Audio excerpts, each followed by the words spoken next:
Alô, subscritores. O tema hoje, a cobertura para as despesas com as medidas de contenção e salvamento de sinistros. A matéria está preconizada pelo artigo 67 da Lei 15.040/2024, a Lei de Seguros, e traz várias inovações, né, em relação ao assunto, convém sejam abordadas aqui ponto a ponto.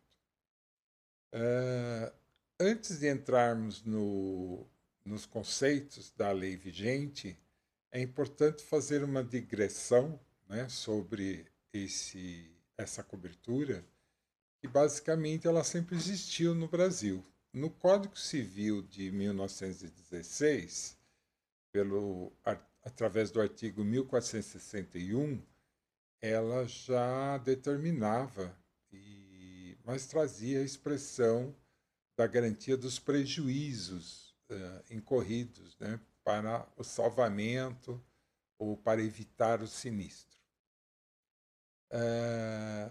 Tinha um detalhe bastante importante nessa legislação de 1916, que dava uma discricionariedade para a seguradora, porque ela podia oferecer ou não a cobertura, até porque o artigo 1461 justamente iniciava com a seguinte redação: salvo expressa restrição na apólice, o risco compreende as despesas para evitar ou salvar o bem coberto. Bem, isso prevaleceu e criou-se alguns mecanismos, alguns tipos de coberturas, repito, discricionários para a seguradora. Então, a pólice podia conter ou não a cobertura. Com o advento do Código Civil 2002, a matéria passou a ser regulada pelo artigo 779, que, na verdade, ele reproduziu o artigo 1461 com a mesma terminologia e utilizando de novo a expressão prejuízos, mas retirou apenas a discricionariedade da seguradora, na medida que impôs a compreensão contida no risco das referidas despesas. A seguradora não tinha mais essa opção de oferecer ou não a cobertura para o segurado. Todas as apólices, a cobertura era automática. O mesmo artigo, o mesmo Código Civil 2002, ele repetiu em parte essa cobertura no artigo 771, além do 779. E sendo que havia uma situação já interessante, porque o 771, tratando muito mais da cobertura de salvamento, das medidas de salvamento, ele estava disposto nas disposições gerais do Código Civil, portanto, com aquela conotação de se aplicar para todo e qualquer tipo de seguro. Enquanto que o 779 tratava especificamente das medidas para evitar, minorar ou salvar a coisa, estava dentro do capítulo referente aos seguros de danos, muito bem alocado, aliás. Com o advento da Lei 15.040/2024, a matéria passou a ser regulamentada pelo artigo 67, com vários desdobramentos, e aqui nós já temos um problema de interpretação, porque como o artigo 67 se encontra no capítulo 12 da lei e que se refere a sinistro de um modo geral, ou seja, tanto para seguros de danos como para seguros de pessoas, né, seguro de vida ou integridade física, como a lei classificou, ela gera alguma interpretação mais complicada, eu diria, né? Porque essa cobertura para as despesas de contenção e salvamento, inequivocamente, ela provém lá dos primórdios do seguro marítimo, principalmente. Ela está muito ligada àquela ideia de avaria grossa, especificamente, né? Ou seja, aqueles prejuízos, aquelas medidas que usualmente o armador deve tomar, prejudicando parte, né, da mercadoria que está sendo transportada em prol do conjunto de mercadorias e do próprio navio. Daí a expressão prejuízos, que vem para dentro do Código Civil, lá de 16, 2002, e agora com uma nova conotação na Lei 15.040, a Lei de Seguros, mas, infelizmente, diante do tempo, né, que sofreu o trâmite legislativo, desde o projeto de lei inicial 3.555 de 2004, o qual estava muito bem colocado em relação a essa situação específica e tão somente enquadrada nos seguros de danos.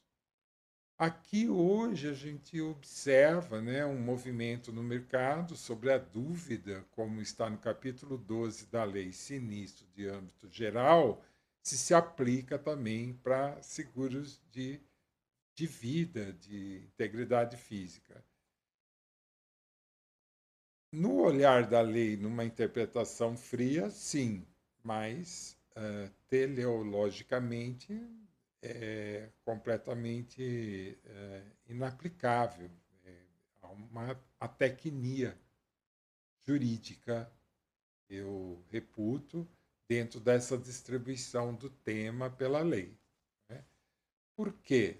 Repito, o projeto inicial 3.555 2004, ele fazia essa distinção. As medidas de contenção e salvamento estavam previstas no capítulo referente aos seguros de danos, tão somente. Não havia essa dúvida. Né? E agora há essa dúvida conceitual e a doutrina, e acredito que a própria jurisprudência, se houver, né, se houver conflito a esse respeito, a ponto de o judiciário ter de se manifestar, espero que prevaleça a razoabilidade. Né? Não cabe medidas de contenção e salvamento nos seguros de vida, nos seguros de pessoas. Imaginar que alguém segurado de vida, tendo um mal súbito, suponhamos, no litoral do país,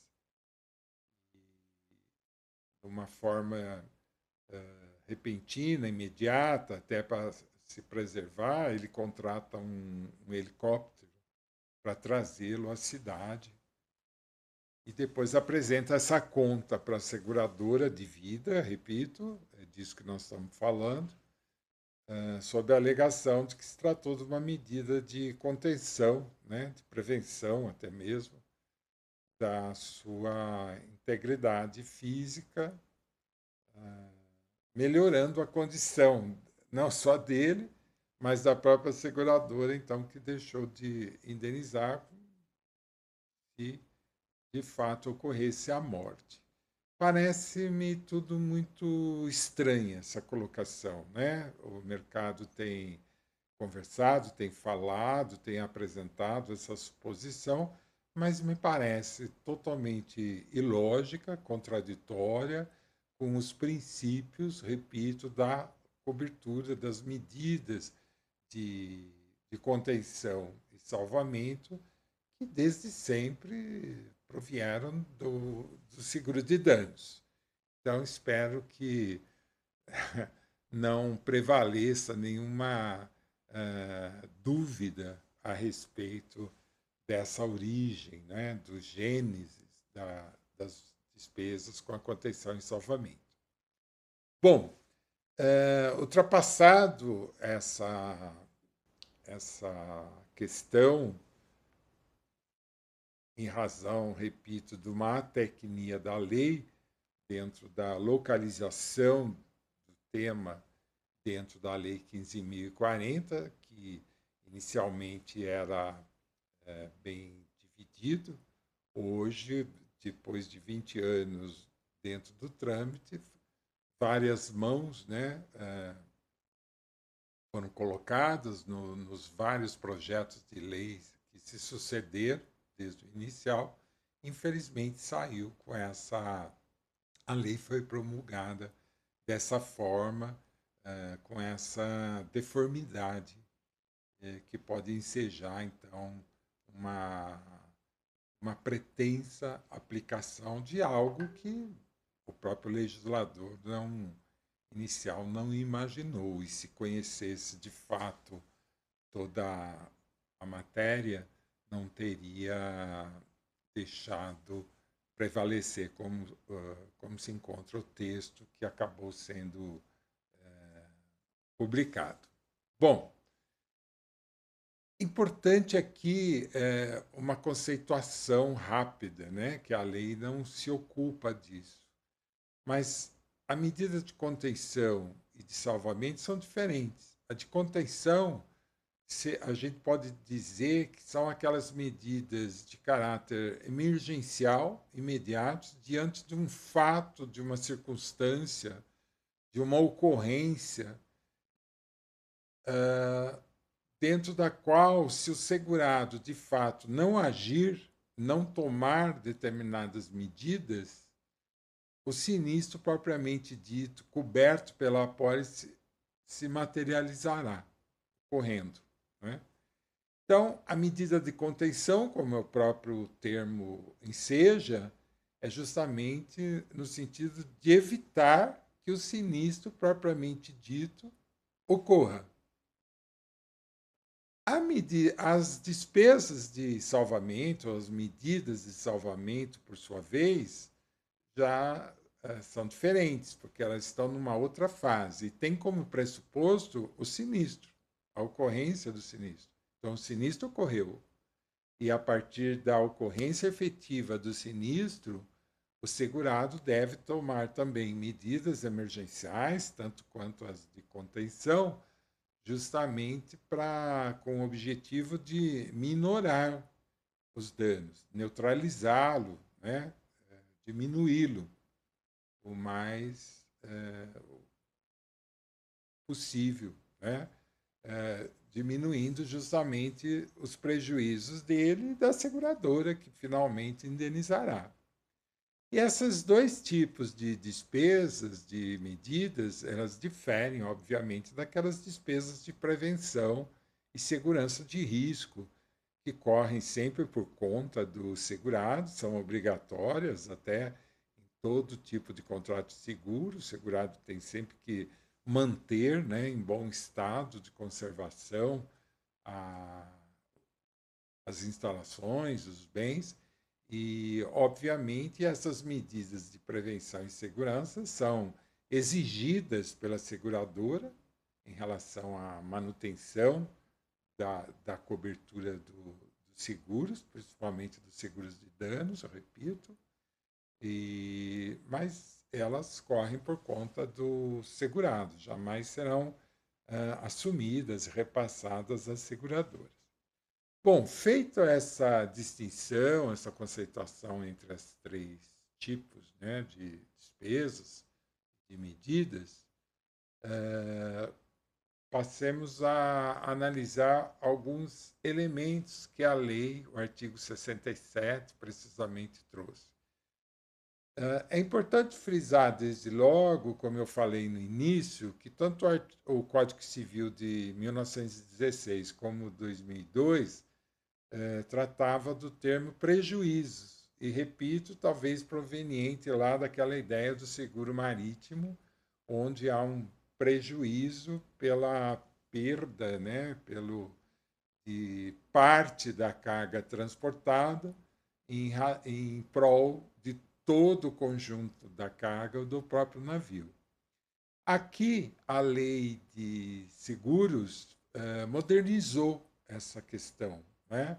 Até porque ela traz essa expressão, né, no artigo 67, que trata justamente as despesas com as medidas de contenção ou salvamento para evitar o sinistro iminente ou atenuar seus efeitos, mesmo que realizadas por terceiros, correm por conta da seguradora, até o limite pactuado pelas partes, sem reduzir a garantia do seguro, ou da cobertura básica, né, como a gente costuma denominar no nosso mercado. Então está bem claro, saiu aquela expressão, pelo menos no caput, né, do artigo 67, aquela expressão com aquela ideia de prejuízos. Né?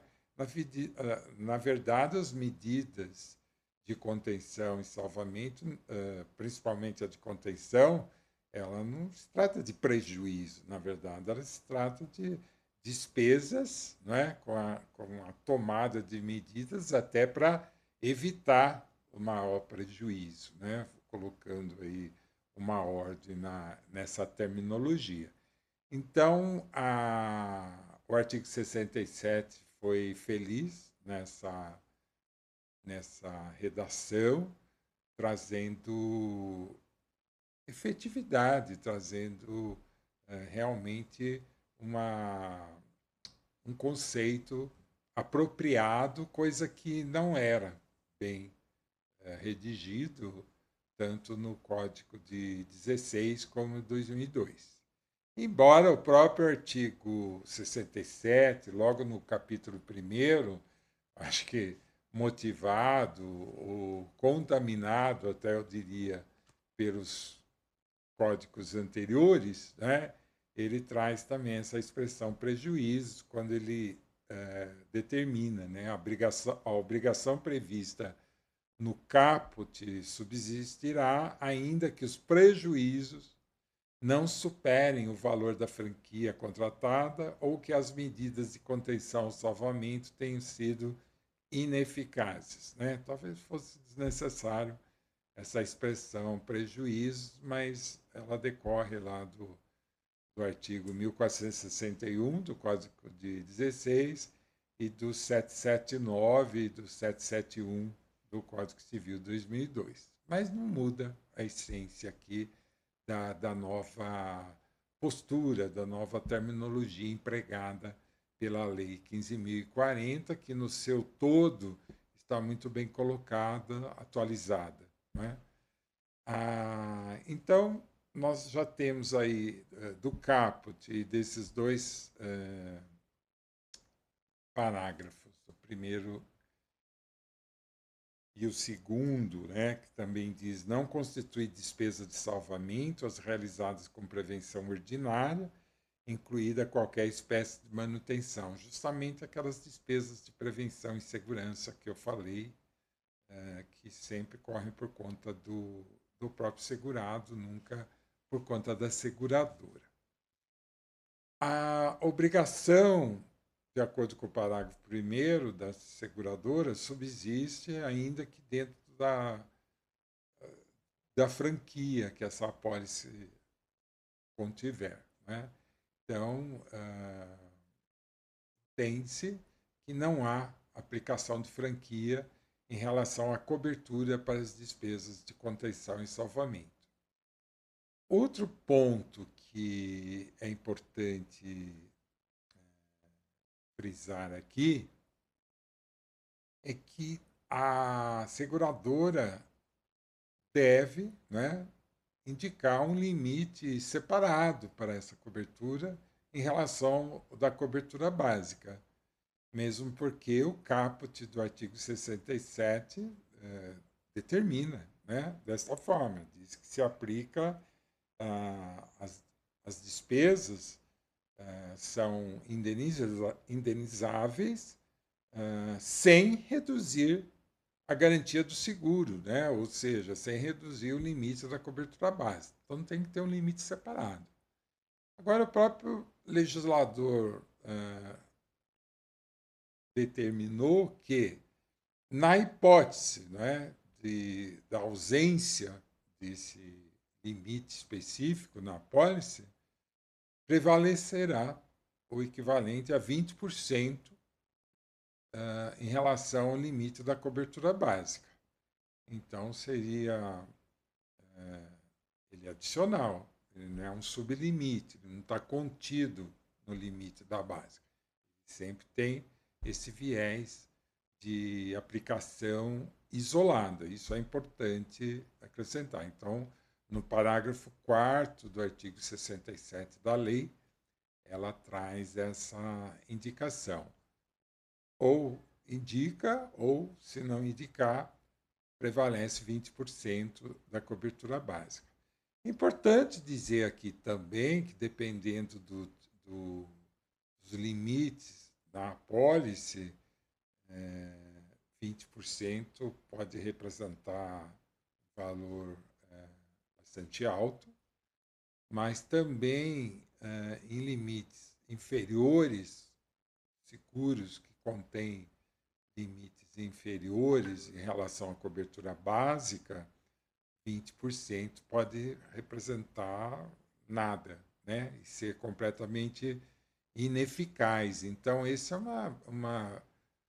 uma dosagem que tem que ser observada, principalmente pelos corretores de seguros, né? Em relação, quando dá análise do risco, se o segurado está sujeito, até que ponto os segurados estão sujeitos a esse tipo de ocorrências, né, ou de tomadas de medidas de contenção em sinistro, tem que saber verificar desde na fase ainda pré-contratual quais são os limites adequados. E as seguradoras não podem simplesmente indicar um limite ínfimo que torna a cobertura ineficaz, né? Isso é algo bastante importante, é um ponto de referência para os corretores de seguros, e se realmente a seguradora insistir nessa impropriedade técnica de indicação de limites tão inferiores que praticamente tornam a cobertura inócua, né? E tem obrigação, até funcional, profissional, de buscar por outra seguradora, né? Que tenha mais atenção a esse item que é importante. Outro ponto que é interessante dizer aqui, independente da lei, é que tem ramos de seguro, mesmo aqueles dentro da categoria dos seguros de danos, que conceitualmente me parece muito inapropriado, mas é dessa forma que o legislador utiliza desde o Código Civil e agora prevaleceu na lei também, entre a divisão entre seguro de danos e seguros de vida ou da integridade física. No exterior, principalmente na Europa, Estados Unidos, é mais comum a classificação mais simples, né? Que é o life e non-life. Me parece mais adequado, porque realmente imaginar seguros de crédito, seguros de garantia, seguros de mesmo os de responsabilidade civil, principalmente aqueles de riscos profissionais de determinadas categorias, imaginar como seguro de dano é meio que complicado, né? Mesmo porque eles estão muito mais sujeitos a causar perdas financeiras e não propriamente um dano dentro daquele conceito geral que a gente tem de seguro, que a gente sempre espera um dano físico, um dano material ao bem, à coisa, situação que não ocorrerá nesses ramos que eu acabei de citar. Mas, independente dessa colocação, a cobertura se aplica aos seguros de danos de uma forma geral, né? E alguns ramos estão mais sujeitos à despesa de contenção, menos expostos à despesa de salvamento. Isso é uma realidade. Seguro de propriedades, por exemplo, me parece que ele está muito mais sujeito à despesa de salvamento diante de um sinistro conflagrado, onde o segurado vai tomar medidas, né, justamente por ele ou por terceiros, ou pelo próprio corpo de bombeiros, isso, né, que derruba uma parede para adentrar no imóvel, justamente para salvar, causa, né, esse tipo de prejuízo, e justamente para salvar o todo. Então, os seguros de danos diretos parece-me que estão muito mais atrelados às despesas de salvamento, e não tanto de contenção. Enquanto que o ramo RC, até pelo fato de grande parte dos riscos serem em relação ao terceiro, né, e não ao próprio segurado, as despesas de contenção às vezes são mais realistas, são cruciais. Então, quando a gente imagina, por exemplo, um seguro ambiental, se não existisse na lei, se não existisse tecnicamente essa denominação, essa determinação, teria de ser criado, né, especificamente para o seguro ambiental. O seguro ambiental não subsiste sem a garantia das despesas de contenção, né, que justamente são aquelas, diante daquelas situações de ocorrência em que o segurado tem que tomar medidas emergenciais até para que o sinistro de poluição ambiental propriamente dito não ocorra ou não se manifeste da forma como ele pode acontecer. E é importante até dizermos aqui também que o fato de o segurado empreender medidas de contenção, de salvamento, não significa que elas serão eficientes, né? Que elas serão, de fato, que elas alcançarão o seu objetivo, que é de evitar, minimizar, neutralizar o sinistro. Não, muitas vezes o segurado toma todas essas medidas de contenção, de salvamento, às vezes até diante do determinado sinistro converge os dois tipos de medidas e o sinistro ocorre, se manifesta da mesma forma. O segurado não consegue conter, né, aquele evento. E por isso também essa necessidade, muitas vezes, da cobertura ter um limite separado, porque vai exaurir o limite da contenção e salvamento, que não foi eficaz para o combate, para evitar, e vem a garantia do bem, principalmente seguros de propriedade, que pode ter uma perda total, indenizar integralmente. Se fosse um limite único, ficaria aí faltando, né, uma parcela. Por isso, a necessidade de ser separado. Não são exigíveis, né, medidas conforme o inciso 1º do artigo 66, 68, quando as... Desculpem, inciso 1º do artigo 66. As providências previstas no inciso 1 do caput desse artigo não serão exigíveis se colocarem em perigo interesses relevantes do segurado, do beneficiário, de terceiros, ou se implicarem sacrifício acima do razoável. Esse artigo 66, né, que precede o 67, é justamente o artigo que trata do sinistro e da obrigação do segurado de, ao tomar ciência do sinistro, avisá-lo imediatamente à seguradora, além de tomar as medidas, né, de contenção e salvamento.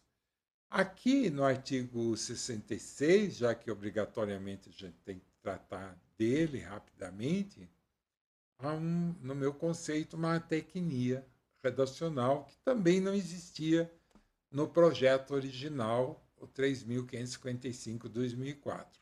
Foi justamente no trâmite no Congresso que ele sofreu modificações e com deficiências de redação, como ela se apresenta. Por quê? Porque no artigo 66, no inciso 1, diz que o segurado é obrigado a tomar as providências necessárias e úteis para evitar ou minorar seus efeitos do sinistro. Né? No inciso seguinte, o 2, diz avisar prontamente a seguradora por qualquer meio idôneo e seguir suas instruções para a contenção ou salvamento. Então há uma certa contradição, né, entre o inciso 1 e o segundo. O inciso 1 impõe a obrigação do segurado de tomar medidas imediatas. Não é discricionário, ele é obrigado a tomá-las. E no inciso 2, pode subentender que ele avisa a seguradora da ocorrência e segue as instruções que ela lhe der a respeito da contenção ao salvamento. Parece que o segurado teria que ficar numa posição passiva, aguardando instruções da seguradora. Então, contradiz totalmente com o inciso primeiro, onde determina que ele tem que tomar, e obviamente é o que prevalece, embora haja essa contradição redacional, a obrigação do segurado de tomar as medidas é incontroversa. Mesmo porque sabe-se, na maioria dos casos, quem conhece o risco, quem está no risco, quem está no local onde o fato está ocorrendo, é o segurado e não a seguradora. Né?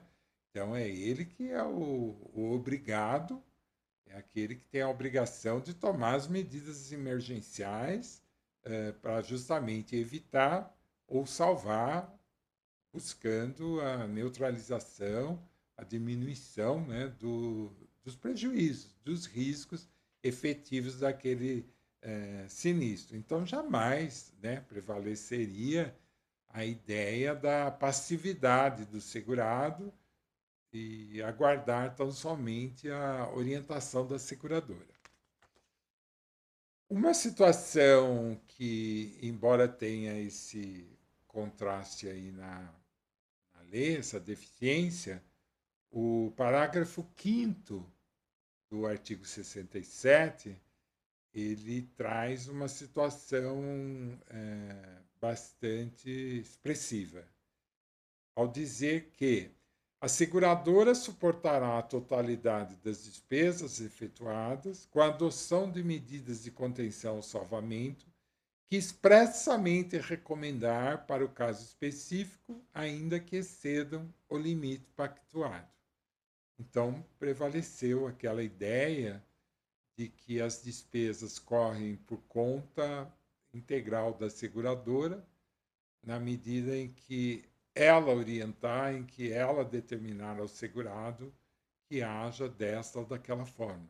Então, numa situação dessa, onde o segurado está passivo diante da situação emergencial e a seguradora toma as rédeas da situação e determina quais são as medidas de contenção, de salvamento que ele tem que tomar, o parágrafo 5º do artigo 67 determina que, numa situação dessa, a seguradora assume integralmente por todas as despesas, independente daquele limite que está consignado na pólice, ou seja, pode ser maior do que o limite. É algo que causa um certo estranhamento no mercado, pode surgir conflitos também a respeito.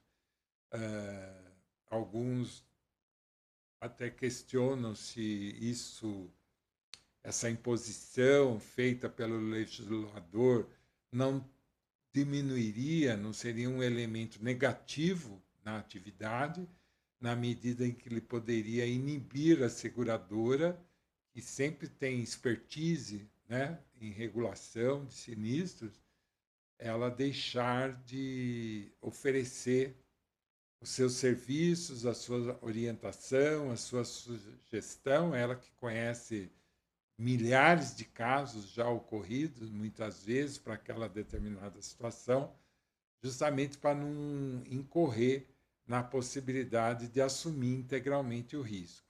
É uma situação que, infelizmente, o legislador criou. Esperamos sempre que prevaleça a razoabilidade, né? A racionalidade, e sempre lembrando, né, que o contrato de seguro reina, né? Ele é regido pela boa-fé, de mão dupla, né? Entre segurado e seguradora. Um ponto que eu gostaria de colocar aqui também, principalmente na área dos seguros de responsabilidade civil, concluindo essa apresentação, diz respeito ao seguro de RC Produtos. Tem sido levantado aqui no mercado, até em razão dessa localização no capítulo 12 da lei, que é de âmbito geral, e o RC também é um seguro da área de danos, se naquela situação de sabendo-se posteriormente à colocação de produtos no mercado do seu defeito, colocando em risco a saúde e a segurança das pessoas, justamente em razão do disposto no artigo 10º, né, do Código de Defesa do Consumidor, justamente da obrigação de o segurado publicizar esse defeito, rechamando o produto, famosa operação de recall, se essa situação se enquadraria, então, dentro do conceito de despesas de contenção de sinistro. E eu respondo objetivamente, sim, de certo modo sim, mas não dentro da cobertura automática, né, do seguro de responsabilidade civil DRC Produtos. Se alguém tiver essa pretensão, vai conflitar, vai criar um empecilho até mesmo para a oferta automática ou para a oferta mais facilitada de determinados tipos de produtos, principalmente aqueles mais sujeitos à operação de recall. Se for entendido dessa forma e por acaso, né, chegarmos a ter até mesmo um posicionamento favorável de que o recall é despesa de contenção e que a seguradora deve suportar dentro do limite, isso criará sérios problemas. Primeiro, que nunca ocorreu desta forma. O recall, mundialmente, é um risco excluído de qualquer apólice de seguro de RC Produtos em qualquer parte do mundo, principalmente em relação àqueles produtos, repito, mais expostos, como, por exemplo, peças, elementos, autopeças automotivas, né? Que é bastante sujeito à operação de recall. O próprio veículo, alguns produtos alimentícios, infantis, série de outros produtos aí que estão mais sujeitos a serem recolhidos na iminência ou na descoberta de um defeito após a entrega. É um risco especial, em muitos países ele é inclusive um ramo autônomo. O recall, na verdade, não se relaciona diretamente no seguro de responsabilidade civil, até porque não tem o terceiro como prejudicado. Na verdade, o prejudicado é o próprio segurado, é um seguro de dano direto, porque as despesas todas que ele terá com a operação de recall é do próprio segurado, né? Contratação de empresa especializada, marketing, transporte do produto, incineração do produto, até para não correr o risco de voltar para o mercado, publicidade,